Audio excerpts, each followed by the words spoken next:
अस्सलाम वालेकुम, मैं हारिस बिन अमीन अपने यूट्यूब चैनल में आपको खुशामदीद कहता हूँ। डी चौक की सूरत हाल पर मैं आज के व्लॉग में बात करूँगा, कोशिश करूँगा कि बात मुख्तसर करूँ। उसकी वजह ये है कि इंटरनेट की जो कवरेज है, जो फैसिलिटी है, वो कभी बिल्कुल गायब हो जाती है, कभी ना होने के बराबर होती है। इसलिए मुश्किल हो जाता है कि लंबा कंटेंट, बड़ा कंटेंट आप तक पहुँचाया जाए। तो बात का आगाज़ करता हूँ। इत्तलात अब तक की ये हैं कि डी चौक पर जो हालात हैं वो कुछ अच्छे नहीं हैं। अच्छे इस वजह से नहीं है कि हालात नॉर्मल रूटीन से जो है वो काफ़ी ख़तरनाक मरहले में दाखिल हो चुके हैं। वहाँ पर तमाम जो मीडिया के लोग थे उनको हिदायत कर दी गई हैं कि आप लोग ये जगह खाली कर दें और यहाँ से चले जाएँ। DSNGs जो वहाँ पर मौजूद थी उनको डिस्कनेक्ट करने की हिदायत हैं। सराउंडिंग्स में जो भी ऑफिस थे, बिलखुसूस जो मीडिया हाउसेस के ऑफिस थे, मुख्तलिफ चैनल्स हैं, 365 है, चैनल 51 है, समा है और दीगर चैनल्स हैं, उनको भी उनके ऑफिस भी बंद करा दिए गए हैं। और वहाँ पर जो यूट्यूबर्स हैं, कुछ इत्तलात ये हैं कि सोशल मीडिया इन्फ्लुएंसर्स को, यूट्यूबर्स को वहाँ से गिरफ्तार कर लिया गया है और कई तो वहाँ से निकलने में कामयाब हो गए, लेकिन जो उनके हत्थे चढ़े उन्होंने उनको गिरफ्तार कर लिया गया है। जबकि मोहसिन नकवी साहब का कहना यह है कि कुछ लोग ऐसे हैं जो कि शर पसंद लोग हैं, जिनका ताल्लुक अफगानिस्तान से है, वो इस काफिले में शामिल हो चुके हैं और उनके खिलाफ एक टारगेटेड ऑपरेशन हुकूमत सोच रही है करने का, और ऐन मुमकिन है कि वो टारगेटेड ऑपरेशन आज ही की रात में किया जाएगा। तो मेरे नज़दीक मैं तो ये समझता हूँ कि अगर आप लोगों को वाकई में पता है कि इस हज़ारों की भीड़ में 100-200 ऐसे लोग हैं या 40-50 ऐसे लोग हैं जिनको आप जानते हैं, जिनकी शनाख्त आपके पास है, जो आप समझते हैं कि दहशतगर्द हैं, तो आपको चाहिए कि उन तमाम की लिस्ट आप अली अमीन गंडापुर के हवाले करें और उनसे कहें कि मेक श्योर करें कि ये बंदे आप हमें दे दें। वो 1 घंटे के अंदर इस बात के पाबंद हों कि वो आपको वो बंदे आपके हवाले कर दें, वाकई में अगर उनका ताल्लुक इस तरीके से है, और उसकी फिर आप अपने तौर पे इन्वेस्टिगेशन करवा लें। इस तरीके के साथ तो गुनाहगारों के साथ बेगुनाह भी मारे जाने का बहुत इम्कान है।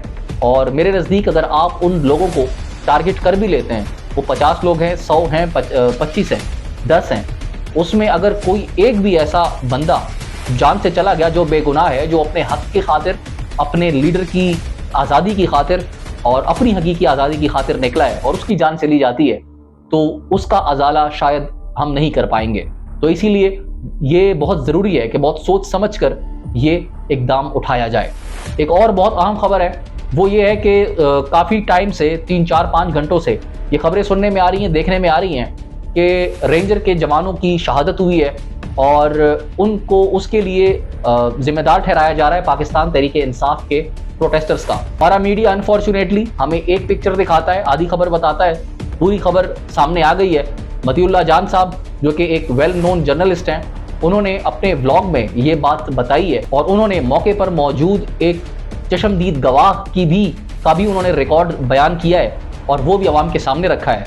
उनके मुताबिक हुआ ये कि G13 के इलाके में जब शेलिंग हो रही थी और उस तरफ से यानी पेशावर की साइड से लोग इस्लामाबाद में दाखिल होने की कोशिश कर रहे थे, उस वक्त लोगों जो है वो हावी पड़ गए थे इस्लामाबाद पुलिस के ऊपर, रेंजर्स के ऊपर, और फिर इन्होंने ये रास्ता इख्तियार किया कि अब भाग लेना चाहिए।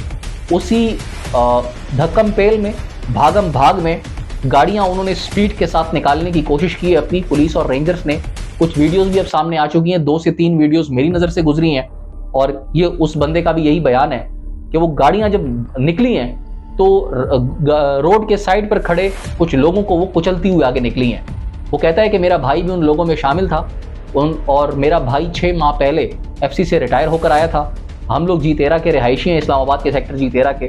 वहाँ पर खड़े हम ये तमाम मनाजिर देख रहे थे और हमारा ना प्रोटेस्ट से कोई ताल्लुक था, ना हमारा पुलिस या रेंजर से कोई ताल्लुक था, हम सिर्फ देख रहे थे। लेकिन जब ये भागम भाग शुरू हुई है तो गाड़ी जैसे आई है तो कहते हैं कि मेरा भाई भी उसमें कुचला गया, उसकी मौत वाक़ हो गई।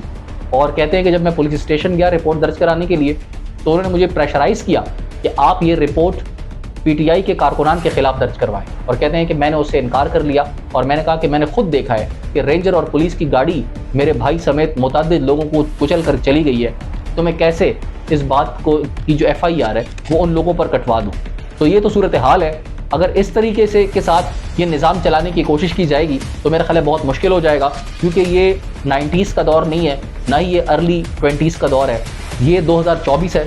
हर किसी के पास मोबाइल फ़ोन है। अगर आप लोग फायरवॉल भी लगा देते हैं, अगर आप लोग VPN को भी अपने कंट्रोल में कर लेते हैं, अगर आप लोग इंटरनेट बंद भी कर लेते हैं तो भी मोबाइल में जो चीज़ रिकॉर्ड हो जाती है वो आज नहीं तो कल, कल नहीं तो परसों अवाम के सामने आ जानी है, हकीकत अवाम के सामने आश्कार हो जानी है।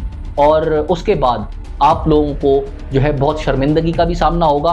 और अगर ऐसा हुआ कि इस मुल्क में कानून की हुक्मरानी हुई तो शायद आपको फिर बहुत सारी मुश्किलात का सामना करना होगा। कोशिश करेंगे कि आपको अपडेट रखते रहें। अपना ख्याल रखिएगा। अगले ब्लॉग तक मेरा इंतजार कीजिएगा। अल्लाह।